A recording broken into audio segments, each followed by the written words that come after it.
ప్రపంచ మహిళా దినోత్సవం సందర్భంగా మహిళల భద్రత సాధికారత గురించి మనతో మాట్లాడడానికి ఐపీఎస్ సజ్జనర్ గారు ఉన్నారు. మాట్లాడేందుకు ప్రయత్నం చేద్దాము. సజ్జనర్ గారు, విమెన్ ఇన్ యువర్ లైఫ్ మీరు ఎలా విమెన్స్ డేని సెలబ్రేట్ చేస్తారు సార్?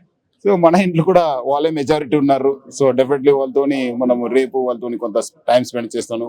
మళ్ళీ మనకు కూడా బయట మీటింగ్స్ ఉండడంతోనే ఎందుకంటే ఇది ప్రతిరోజు మహిళా దినోత్సవం. ఎందుకంటే ఇంట్లో వాళ్ళే ఎక్కువ మెజారిటీ ఉండడంతో వాళ్ళతోనే ఎక్కువ టైం స్పెండ్ ఉంది. సో ప్రత్యేకంగా మనము దినోత్సవ జరుపుకోవాల్సిన ఇది లేదు. సో రోజంతా వాళ్ళతోనే ఉండడంతో సో ముఖ్యంగా రేపు అందరు కూడా మహిళా దినోత్సవం. సో అందరు కూడా నేను నా తరఫు నుంచి హైదరాబాద్ సిటీ పోలీస్ తరఫు కూడా శుభాకాంక్షలు కోరుతున్నాను.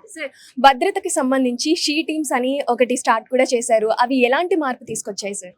చాలా మార్పు తీసుకొచ్చింది. మనం ఇప్పుడు చూస్తుంటే చాలా మహిళలకు ఒక సెక్యూరిటీ ఒక ఫీలింగ్ వచ్చింది. ఎక్కడైనా వెళ్ళినా సీ టీమ్స్ వాచ్ చేస్తున్నారు, చాలా బాగా పని చేస్తున్నారు. మనం కూడా ఆ ఒక టీమ్స్ కూడా మనం డెఫినెట్లీ పెంచుతున్నాం. ఇంకా బాగా పనిచేయడానికి యాప్స్ కావచ్చు, ఈ ఒక ఎవరో నేరంలో పాల్గొంటే వాళ్ళని కూడా డాక్యుమెంట్ చేసి మనపైన వాళ్ళపైన కూడా ఇంకా గట్టినిగా పెట్టడానికి కూడా మనము ప్రయత్నం చేయడం జరుగుతుంది. సరే, ఒక మహిళ భయం దాటి బయటికి రావాలి అంటే, ఒక మెసేజ్ ఇవ్వాలి అంటే ఒక మహిళకి ఏం చెప్తారు సార్ మీరు?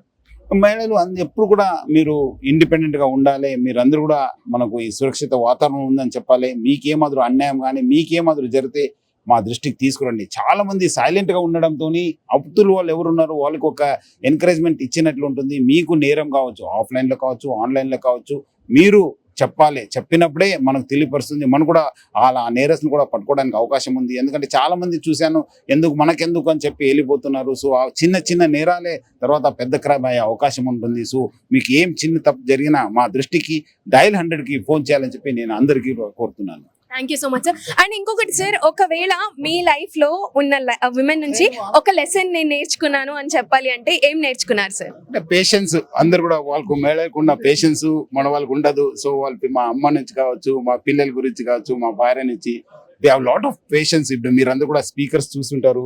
రైట్ ఫ్రమ్ డే మనకంటే లేట్ పడుకుంటారు, మనకంటే ముందే లేస్తారు. మా అమ్మ కావచ్చు, భార్య కావచ్చు.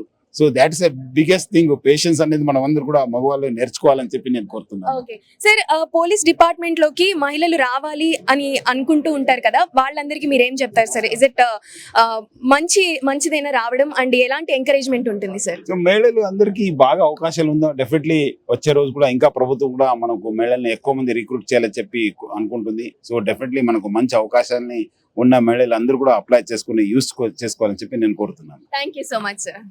సో ఇలా మహిళల భద్రత సాధికారతకు సంబంధించి ఐపీఎస్ సజ్జనర్ గారు చెప్పింది ఏంటి అంటే, ప్రతి ఒక్కళ్ళు ఏం సంకోచం లేకుండా ఆన్లైన్ లో అబ్యూస్ జరిగినా, ఆఫ్లైన్ లో అబ్యూస్ జరిగినా ధైర్యం తెచ్చుకొని ముందుకు రావాలి, కంప్లైంట్ చేయాలి, డయల్ 100కి కాల్ చేయాలని చెప్పేసి చెప్తున్నారు.